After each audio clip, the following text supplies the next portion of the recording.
What is it you want, Barry? What do you want? You want the moon?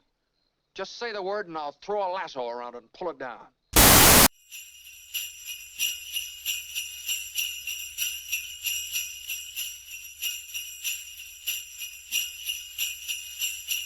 All right, everybody, I am Kevin from The Real Movie Guys, and you are watching The Real Review, a series where we review and discuss all your favorite movies. And don't forget, if you like what you see and you want to see more, be sure to like and subscribe to the channel today. It's December, so you know what that means. Real Christmas. Real Christmas is a special event where we review all your favorite holiday films. On today's episode, we're going to be taking a look at It's a Wonderful Life. An angel is sent from heaven to help a desperately frustrated businessman by showing him what life would have been like if he never existed. This review did not go the way I thought it would. I thought I would be reminiscing about a Christmas classic, and to some degree I will be, but the story of George Bailey is just so closely associated with the holiday that at this time of the season, the two are inseparable. I did find myself getting lost in the holiday nostalgia, but then I also found something I didn't expect as well. I want you to imagine that throughout your life you have always attempted to be a good person and to do the right thing. Of course you have your own dreams, but life just finds a way at just the right time to take you off course and in a direction you never really wanted. Maybe you harbor anger or resentment, but you carry on making the most of what's on your plate, never folding, always persevering, holding on to that dream the best you can, until one single moment unravels everything you hold dear. The effort and sacrifice seems to be all for nothing. It doesn't matter. The weight is unbearable.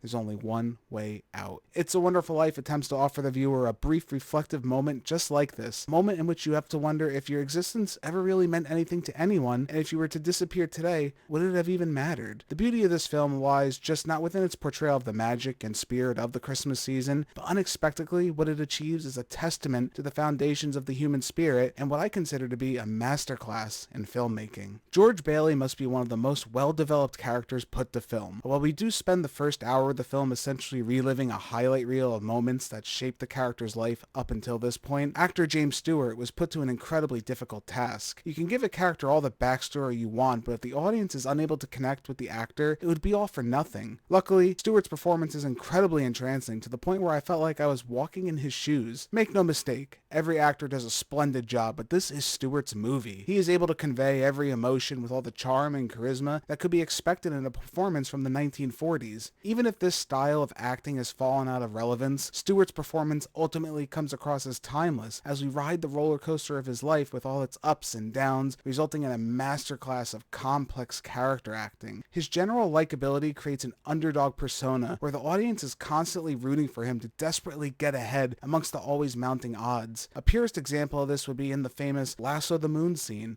where George promises to give Mary the moon. This scene, while a bit silly, evokes a pure innocence, helping to attract us just that much more to him. Sure, it is naive and innocent, but you can't help but just feel the heart of this scene. So much can be attributed to Stewart's success when you just take into consideration the direction of this film. Very rarely, if at all, are scenes or emotions over-explained to the audience. Subtly, director Frank Capra points the camera in the direction that we need to be in, relying on the close-ups or simply character facial reactions to move the scene along. One of my favorite scenes, again, showing Stewart's range, has Bailey at the bar, at his wit's end, looking for any kind of lifeline to save him from this crisis. You hear him mumbling to God, praying for a miracle, but the camera never loses focus on Bailey's face and hands nervously shaking and contorting. Clearly, much trust was given to the actors to actually act, using their longer cuts to give the actor a chance to make the moment sink in, rather than cut to multiple angles. It may seem for some that the editing is a bit slow, but I like to think it's more calculated, lingering to allow a greater range of emotion to be evoked. Which is strange to think because I feel like the pace of this film is anything but slow. It's hard to believe that in the over 2-hour runtime I never looked at my watch once. The movie briskly moves through its events utilizing a stackable story structure. First we learn about George Bailey's past, and then increasingly ever so subtly are all the detours he's dealt in his life, ranging from losing the hearing in his left ear from an accident when he was a boy, which resulted in him saving his brother's life, or when he's a young adult and he unwillingly inherits the family business because it's the right thing to do. These increasing sacrificial course alters constantly grab your attention, almost like a past memory memory that's rushing back to you. Eventually, when all the tension boils over after a banking mistake, the audience deeply understands where Bailey's plan of suicide can almost make sense from one perspective, adding that much more of a feeling of sensational jubilation once he triumphs over it. With the realistic story coming across so natural, it's interesting to see how this film deals with its more otherworldly elements. Now, I know for a fact at some point in your life you have seen this concept parodied before, whether in a comedic form or as a more serious narrative. It's important to remember though that even though this concept has been imitated, I've never seen it equally matched in execution. The very simple idea of a guardian angel showing up and being there in your time of need is such a simple concept that this film handles excellently. Surprisingly, given the religious beliefs of the 40s, they are not preaching religion in really any manner. Rather, the ideals being applied here, while having a religious context, can be applied broadly enough for anyone of any belief to enjoy. Henry Travers as Clarence has such a warm and welcoming demeanor. The film doesn't dedicate too much time to him, but gives us just enough to establish a bit of lore surrounding angels and, more importantly, hope. Hope in that he is able to help George Bailey discover his self-worth and the important role his faith and sacrifice has contributed to the world. I think more so than having faith in God, this movie asks you to have faith in the goodness of humanity, which I think is where the Christmas setting really plays a role. As you may have noticed by now, I haven't really mentioned anything regarding this movie and its connection to the holiday. As I said at the top of this review, this whole rewatch and review didn't go as I had planned, due to the very fact I realized how much and also how little this movie had to do with Christmas. I would say about 75% of the runtime has literally nothing to do with the holiday, but the magic that happens in the latter 25% of this film, it's in those moments where the film really comes together and makes sense as to why Christmas would be the only holiday season to help save this man's life. When asking a man to see the best in people, what better time could there be than Christmas? The season itself is always open to more whimsical and magical stories, making this divine intervention that more convincing, but it's the heart that can only be found in the Christmas holiday that is the lifeblood of what this film is trying to achieve and catapults it to such successful heights. One time a year when we see our faith in humanity rewarded with kindness of others, knowing that they are not alone in this world. Though ultimately this film can be viewed outside of the Christmas holiday, to much success in fact, it's that inclusion of the holiday season that, lack for a better analogy, seals this cinematic package with a huge heartwarming bow, allowing it to stand the test of time maybe more so than many of its peers from that era. As the quaint town streets are dusted with new fallen snow, the dreamlike world that is created here in It's a Wonderful Life offers maybe not an answer to why our dreams don't always go as planned, but reminds us to make sure that we never stop dreaming and to have faith. One powerfully underrated scene in this film is when George Bailey is trying to get his daughter to fall asleep. She tells him that she doesn't want to sleep, she just wants to look at her flower. George tells her that if she can just fall asleep, then her flower can become a whole garden. It's a Wonderful Life sets out to tell a small personal journey that's message is endless in its outreach, limited by only our dreams. There's a reason this film has lasted in the zeitgeist of humanity for so long, with a legendary lead performance, thought-provoking themes, and a holiday setting that is incredibly integral, but also a small piece in what I consider to be a cinematic masterpiece in execution. This all leads me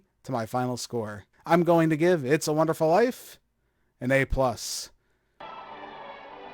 me back! I don't care what happens to me! Get me back to my wife and kids! Help me, Clarence, please! Please! I want to live again! I want to live again! I want to live again. Please, God, let me live again. It's a Wonderful Life is in itself a gift that keeps on giving. I urge any upcoming filmmakers or those with the slightest interest in film to really give It's a Wonderful Life a more critical look than maybe its holiday reputation would have you believe. For many, Christmas may be the first thing we associate with this film. For me, however, the profound journey of George Bailey will always be looked at as the film that urged me to dream bigger, tossing my lasso in hopes of finally grasping the moon. Before we wrap up the year 2021, I just want to say a special thank you to all the fans out there.